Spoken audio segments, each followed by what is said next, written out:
Le damos el uso de la palabra al abogado Luis Roel Alba. Muchas gracias, señor presidente, señores magistrados de la segunda sala. Ante todo, gracias por permitirme estar acá en representación del doctor Ruiz Caro.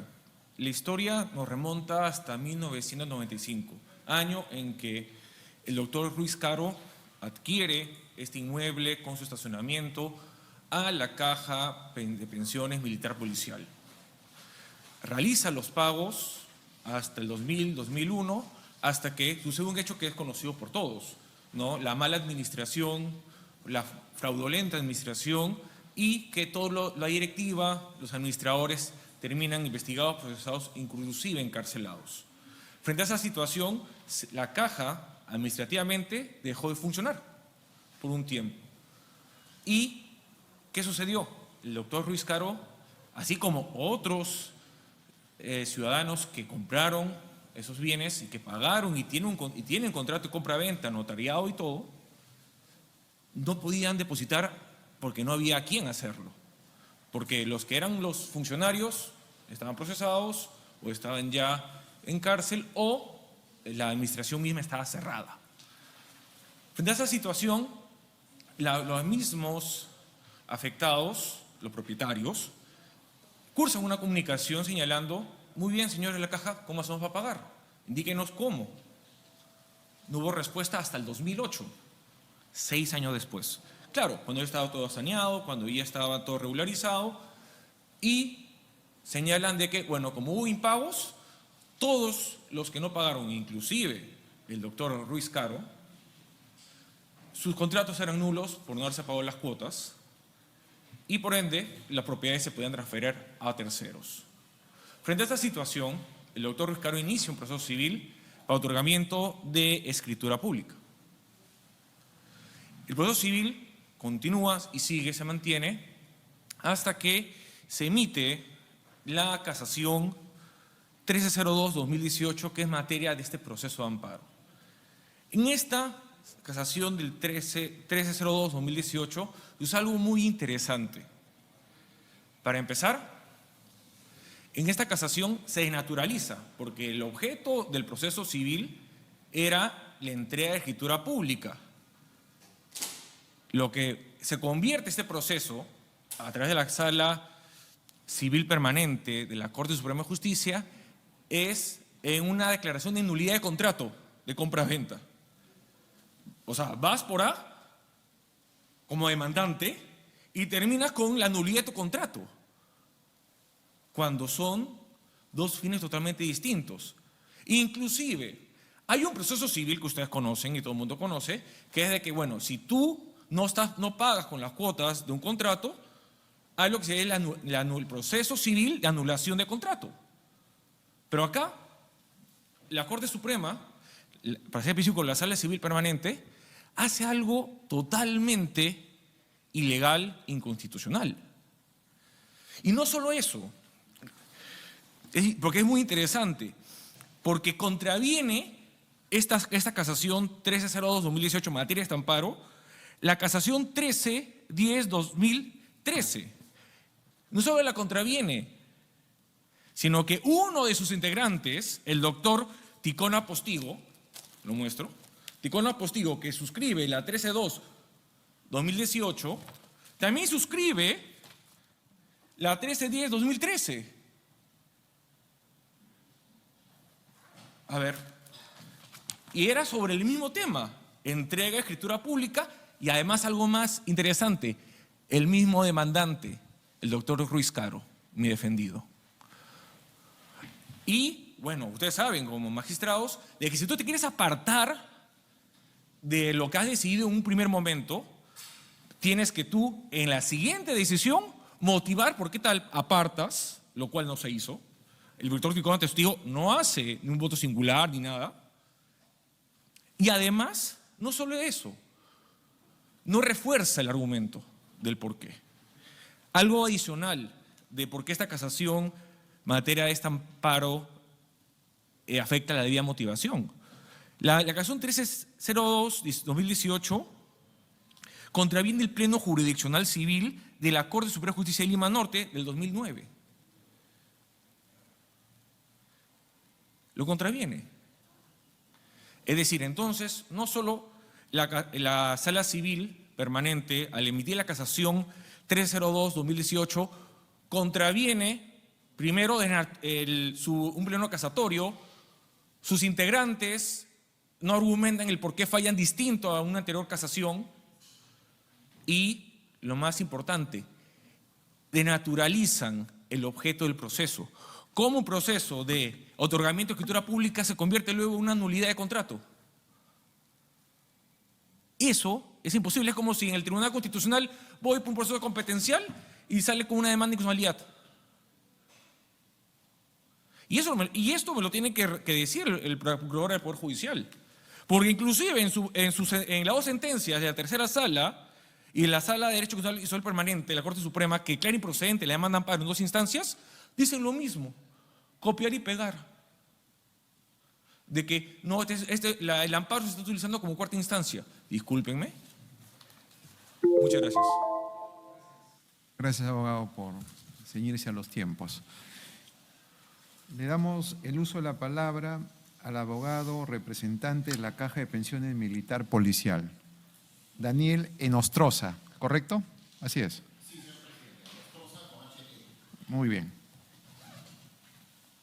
Señor presidente, señores integrantes de la sala, tengo el honor de dirigirme a ustedes en representación y defensa de la Caja de Pensiones Militar Policial, con la finalidad de solicitar que se desestime el recurso de agravio presentado por la parte accionante y en consecuencia se confirme en todos sus extremos la decisión jurisdiccional emitida en doble instancia que declara improcedente la demanda de amparo interpuesta por el señor Guillermo Rodolfo Ruiz Caro Álvarez.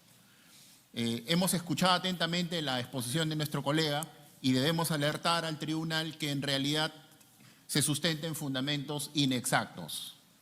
La demanda de amparo presentada en este expediente alega una supuesta desnaturalización del proceso de otorgamiento de escritura pública porque, como lo hemos escuchado, se habría abordado indebidamente el tema de nulidad de acto jurídico y de resolución de contrato. Lo que no señala nuestra contraparte es que esos temas debieron analizarse necesariamente porque el argumento de respuesta de la Caja de Pensiones Militar Policial en su escrito de contestación de demanda era que no se podía formalizar por escritura pública un contrato que a esa fecha ya había sido resuelto. Es decir, sus efectos jurídicos habían cesado. Por ende, yo no puedo formalizar algo que no existe, ¿no? Un instrumento jurídico fenecido. Y eso es lo que ha sucedido a lo largo del proceso. La sentencia de primera instancia señala claramente lo que invocamos. No se puede formalizar un contrato que ya se extinguió por resolución. La sentencia de segunda instancia aborda el tema de nulidad del acto jurídico. Y es a raíz de esa introducción al debate procesal de ese tema en segunda instancia que los recursos de casación presentados por las partes del proceso abordan el tema de la nulidad de acto jurídico y abordan el tema de la resolución de contrato. La sentencia en casación de la Corte Suprema 1302 del 2018 resuelve las casaciones presentadas en congruencia con lo solicitado por ambas partes. Si no hubieran analizado estos argumentos, quizás nosotros hoy día estaríamos ante el tribunal cuestionando esa sentencia en casación por no haber sido congruente con las peticiones planteadas por ambas partes. Y sobre el tema ya el Tribunal Constitucional se ha pronunciado en la antigua jurisprudencia emitida en el expediente 728 del año 2008, proceso de amparo, caso Juliana Yamoja. En consecuencia, conforme podremos verlo, no ha existido ninguna desnaturalización del proceso de otorgamiento de escritura pública. Es más, sobre este tema ya se unificó la jurisprudencia del Poder Judicial. Existe el 9º Pleno Casatorio Civil que aborda el tema y que señala que cuando se pide el otorgamiento de escritura pública respecto de un contrato que ha sido resuelto extrajudicialmente, precisamente lo que va a hacerse es declarar improcedente la demanda, que es lo que se hizo en el proceso civil. Para terminar, señor presidente, y lo hemos escuchado, existiendo ya un pleno casatorio civil, no puede prevalecer un pleno distrital de Lima Norte. Y por último, La demanda de amparo pretende que en sede constitucional se interpreten y analicen los artículos 1412, 1529 y 1549 del Código Civil, lo cual, como sabemos, es una materia ajena al debate constitucional de un proceso de amparo. Muchas gracias. Y mil disculpas por habernos excedido en el tiempo. Gracias, señor abogado. La abogada Ángela Charaja, del Poder Judicial. Sí.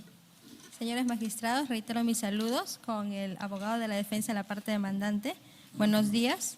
En representación de la Procuraduría Pública del Poder Judicial, solicito se tenga bien declarar improcedente la presente demanda de amparo por las siguientes consideraciones. La parte demandante cuestiona la casación 1302-2018 en razón a que indica que se habrían vulnerado sus derechos constitucionales de tutela procesal efectiva, consistente en la obtención de una resolución fundada en derecho, motivación y debido proceso. Conforme bien ha señalado el codemandado, sostiene que se habría desnaturalizado el proceso de otorgamiento de escritura pública que tiene por fin formalizar un acto jurídico, la compra-venta, y se ha pronunciado por cuestiones que se refieren a la validez del acto jurídico y la resolución del contrato. No obstante, si vemos el contenido de los términos de la casación, la misma ha sido expedida conforme a la normativa y a las infracciones que la Caja de Pensiones Militar Policial solicitó, delimitando que se produjo la infracción de los artículos 1478 y 1562 del Código Civil, porque la Sala Superior incurrió en un error, en una confusión en cuanto a los conceptos jurídicos de arras confirmatorias y de arras penales, lo que sí se había delimitado en el contrato de compra-venta del año 1995. Ahora, más allá de eso, también causa suspicacia el por qué, luego de que ya se había efectuado la resolución de dicho contrato en el 2008, en que la codemandada le cursa carta notarial frente a los incumplimientos de pago, recién la parte ahora amparista recurrió al proceso de otorgamiento de escritura pública, ¿no?, en el año 2010. Entonces, en el contenido de la casación se advierte que la Sala Suprema hace un correcto análisis de la confusión de los términos jurídicos de las arras confirmatorias y las arras penales, delimitando que en el contrato de compra-venta lo que finalmente hay son arras penales y, por tanto, se verifica que se ha producido una infracción de dicho artículo. Asimismo, en el caso del artículo 1562 del Código Civil, ha habido una incorrecta aplicación en el tiempo de la norma, porque la Sala Superior aplica el texto antes de la modificación, argumentando que se debe aplicar el mismo porque es en el tiempo en el que se ha suscrito y celebrado el contrato de compra-venta, en el 95, lo que resulta incorrecto, ¿no?, porque debe aplicarse el texto que ya ha sido modificado, ¿no? En consecuencia, la resolución en materia de cuestionamiento sí se encuentra debidamente motivada y no ha vulnerado ninguno de los derechos constitucionales que señala ahora la parte amparista. Por esas consideraciones solicitamos que se declare improcedente la presente demanda de amparo. Gracias. Gracias, señora abogada. Señor abogado, la réplica respectiva. En relación a lo que sustenta más o menos la Procuradora del Poder Judicial, es que, por ejemplo, la tercera sala constitucional, en su fundamento noveno, dice lo mismo que la sentencia en su punto 4.2 de la Sala de Derecho Penal y Social Permanente de la Corte de Justicia, donde dice, no, lo que quiere acá el amparista, como se habla, es que se revise la decisión de la casación, se revise el proceso civil. Mentira.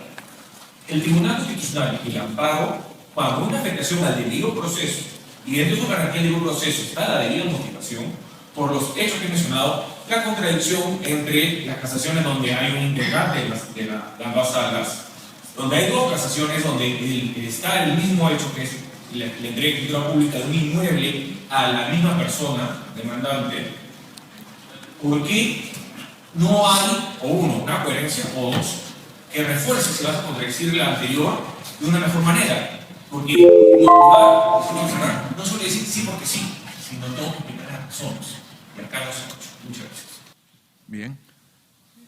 Señor abogado, ¿alguna ante la participación? Tome, por favor, su ubicación.